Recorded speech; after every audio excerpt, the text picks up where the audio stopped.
Hey, welcome back to Smoking with Uncle Rick. Well, today we're gonna do some pizza dough.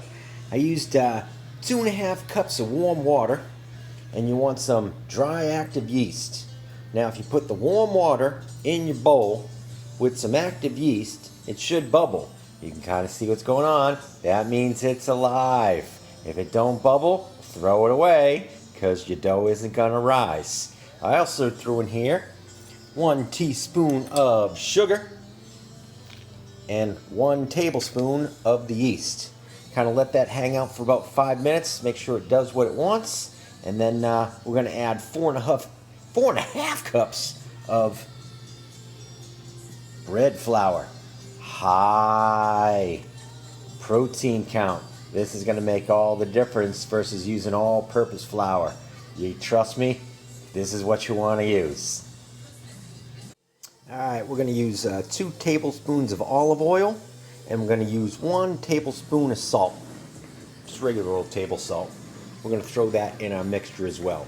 You don't have to do it, but this might help your dough brown a little bit when you put it in an oven, because you'll probably only be able to get it about 450, 500 degrees versus what they're going to do at the pizza store. But do what you want at that point, and then we're going to add the flour. Alright, so we're going to do 5 cups to start with. It doesn't have to be really accurate. 1. It's just a starting point. 2. 3. 4.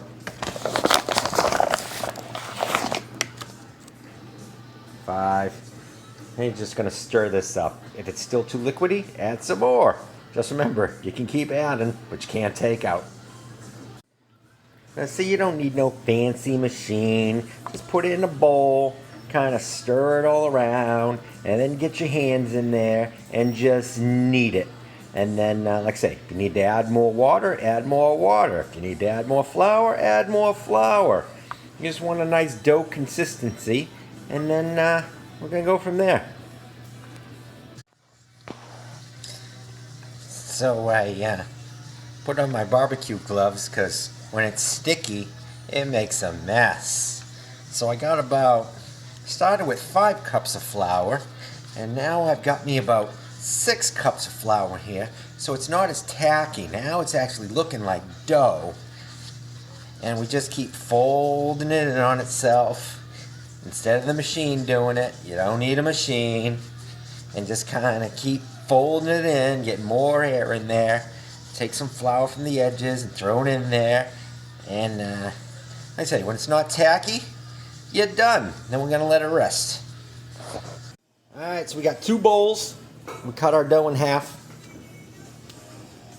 Grease them up a little olive oil. Going to let it rise for, you can go anywhere from 24 to a week. If you wait a week, what's going to happen is this is going to start tasting like sourdough. So if you want sourdough, great. Usually about 24, 36 hours is good enough for pizza. This should get me some pretty thick crust. I did this before cutting it in 4s, and it makes a pretty big pizza, but the crust is kind of thin. So I'm going to try it with just 2 now. And we're going to put them in the bowls and throw them in the refrigerator and come back in about 24 hours, 36 hours. Alright, so the dough has poofed up quite a lot. We're talking about, what, maybe 48, about 2 days worth of rising. Alright, so we stretch this out. That's about 18 inches. Yeah, about 18 inches, kind of sort of round. It came out pretty good. It's got a good thickness, so half of that ball will get you probably a good thickness sized pizza. Now we'll add our sauce and our toppings. So this is our sauce we made the other day. We got poured a ladle on there. Probably 1 more. Alright, maybe, alright, so 2 ladles.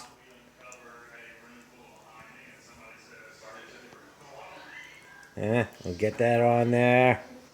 Let me see. So you got all your little bits of onion and garlic and all the spices we used. Oh, this is gonna be so good. All right, so we shrunk the pizza down by kind of making a round crust to make it fit the pizza stone. So now we're down to 15 inches. And this, whatever you want to call this, peppers and onions, I guess, on this side. But on this yummy side, we got just a little bit of sausage and some applewood bacon on the top.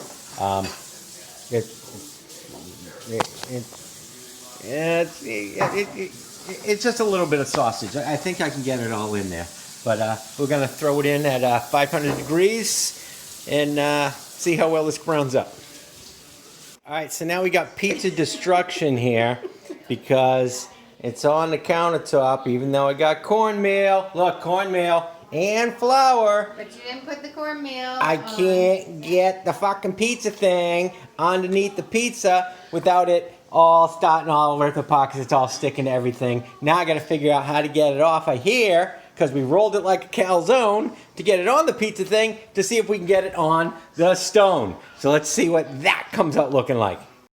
Oh, not pretty at all. But let's see who we get.